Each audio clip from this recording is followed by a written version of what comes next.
Fala pessoal do oitavo ano, tudo bem com vocês?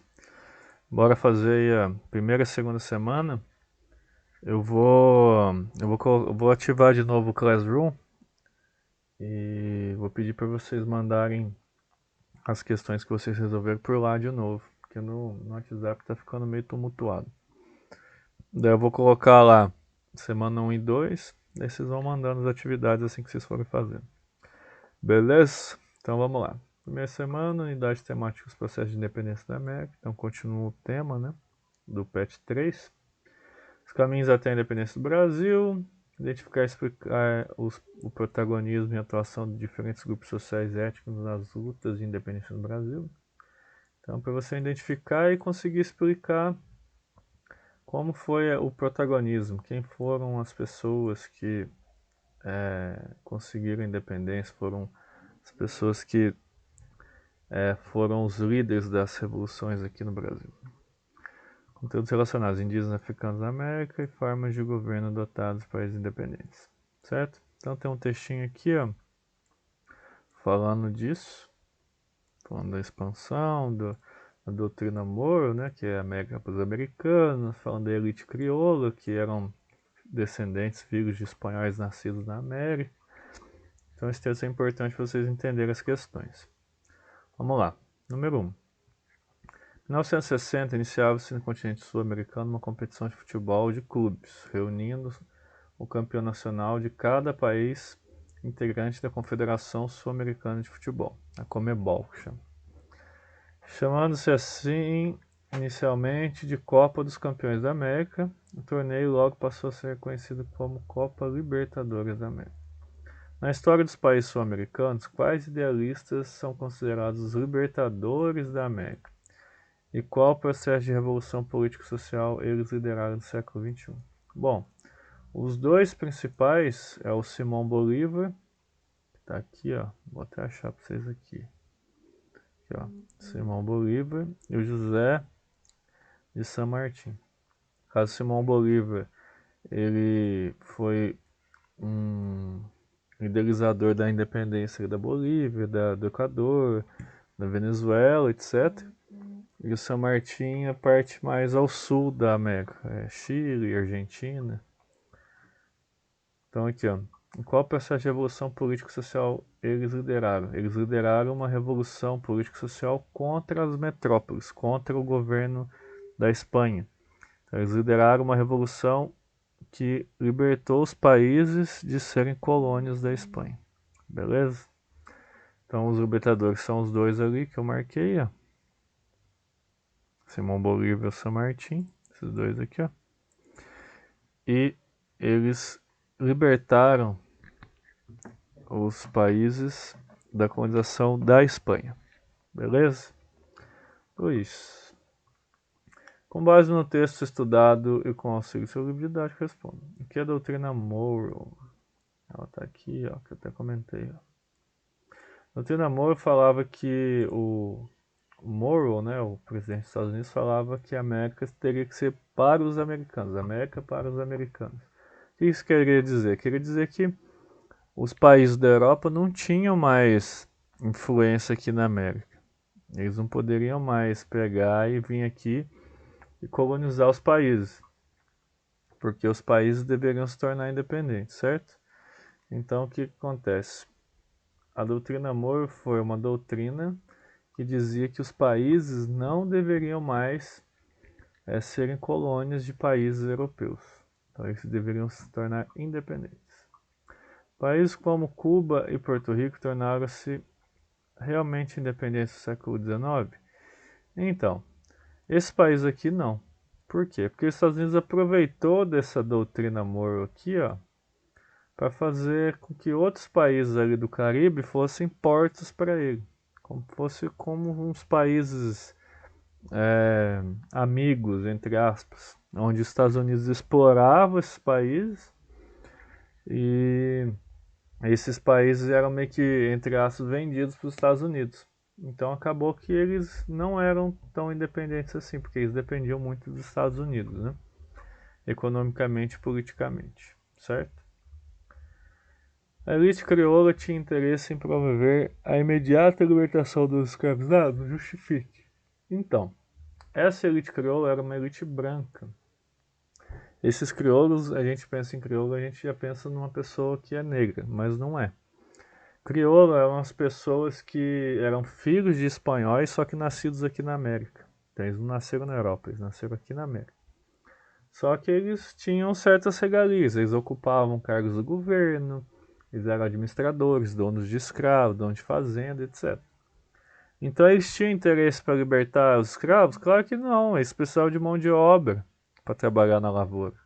Então quem que eles iam pegar para trabalhar para eles? Eles iam pagar? Obviamente que não, eles queriam os escravos. Então eles tinham interesse em promover? Não, porque esses escravizados eram as pessoas que iriam trabalhar para eles depois da independência nas lavouras, no plantio de cana, no plantio de tabaco, no plantio de café, etc. Então eles queriam os negros como mão de obra. Em sua opinião, o processo de independência trouxe liberdade a todos os habitantes das Américas Espanholas? Essas ações estão de acordo com os ideais iluministas? Justifique.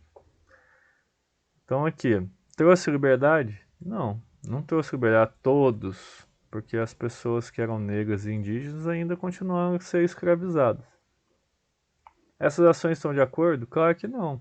Os iluministas pregavam 3 palavrinhas lá na França: liberdade, igualdade e fraternidade. Se uma pessoa é escrava, uma pessoa que é negra é escrava, a outra é branca não é escrava, isso é igualdade? Claro que não. Então está totalmente oposto às ideias iluministas. Só pensar lá nas 3 palavrinhas: liberdade, igualdade e fraternidade. Se todo mundo é igual perante a lei, todo mundo tem que ser fraterno porque faz parte do mesmo país. Isso faz com que não tenha que existir escravidão. Certo? Vamos para a segunda semana. Os processos de independência da América, a mesma coisa, caracterizar a organização social, tal, blá, blá, blá. Aqui tem um textinho muito legal, eu vou ler para vocês aqui. Blá, blá, blá, blá, blá, blá, blá, já li tudo. Vocês têm que ler de novo, tá? Porque eu leio muito rápido. Vamos lá, número 1. Com base no texto estudado e com auxílio de seu didático, responda: por que o iluminismo configurou uma ameaça tão importante ao regime colonial português? Bom, lembra que eu falei na última questão? Igualdade, fraternidade. E qual que é a outra mesmo? Igualdade, fraternidade, irmandade, igualdade, fraternidade. Isso. Liberdade, igualdade e fraternidade. Então, se eles pregam a liberdade, como que um país vai ser colônia do outro? Por exemplo, se você tem que ter a liberdade, como que o Brasil tem que ser colônia de Portugal? Quem manda no Brasil é Portugal, então ele tem liberdade? Não, então não faz parte do iluminismo.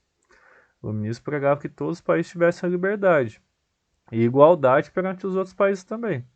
Então por que o iluminismo configurou uma ameaça? Porque era contrário ao regime colonial. Porque aqui no regime colonial escravizavam as pessoas, maltratavam, humilhavam, não tratavam como igual, não respeitavam a liberdade religiosa dos escravos, dos indígenas. Então não tem nada de iluminismo aqui, beleza? B. De que forma a Revolução Industrial contribuiu para aumentar a crise de Portugal? Bom, a Revolução Industrial aconteceu na Inglaterra, iniciou na Inglaterra. E o principal produto que eles produziam lá era o tecido, o pano, para confecção de roupa. Tá? Então o que acontece? Portugal foi tão esperto que fez um tratado com a Inglaterra. E o português chegou lá e falou assim: olha, a gente tem um vinho muito bom aqui e tal. E os ingleses falaram: então vamos fazer o seguinte, a gente tem um pano muito bom aqui também. Vamos fazer o seguinte: você vende o vinho seus, sem imposto nenhum pra gente. E a gente vende os tecidos sem imposto para vocês. Pode ser? Beleza, porque não pode ser, beleza, tudo bem. Só que só você pensar, o que você consome mais, roupa ou vinho? A população consome muito mais tecido, mais roupa do que vinho. Então isso quebrou Portugal, porque Portugal começou a ser inundado por o tecido inglês e vinho vendia muito pouco. Então fez com que a balança comercial tendesse mais para o lado da Inglaterra. A Inglaterra começou a se enriquecer com isso. Então, de que forma a Revolução Industrial contribuiu para aumentar a crise de Portugal? Devido ao Tratado de Methuen, ou Tratado de Panos e Vinhos. Tem esse nome também, tá? que foi o Tratado de Methuen, que eu acabei de explicar aqui na questão B. Então tem algumas questões aqui que são complementares, tá? Então vocês podem responder na mesma aqui, ó. E quem foi Marquês de Pombal? Marquês de Pombal foi um cara, obviamente, português, que veio para o Brasil a mando do rei de Portugal para meio que dar uma geral aqui na colônia, dar uma geral no Brasil. Primeira coisa que ele fez, expulsar os jesuítas, porque eles não queriam mais que os jesuítas tivessem contato com os indígenas, porque isso facilitava a escravização dos indígenas. Então os indígenas eram escravizados também por meio dos jesuítas, porque eles meio que catequizavam os indígenas e traziam esses indígenas às vezes para ser escravos. Não eles diretamente, mas facilitava isso. O Marquês de Pombal também aboliu a escravidão indígena no Brasil, porque o comércio de escravos negros dava muito dinheiro. Então, quem foi ele? Ele foi um administrador português que realizou várias reformas aqui no Brasil, inclusive a parte de taxação do ouro, aumento dos impostos, etc.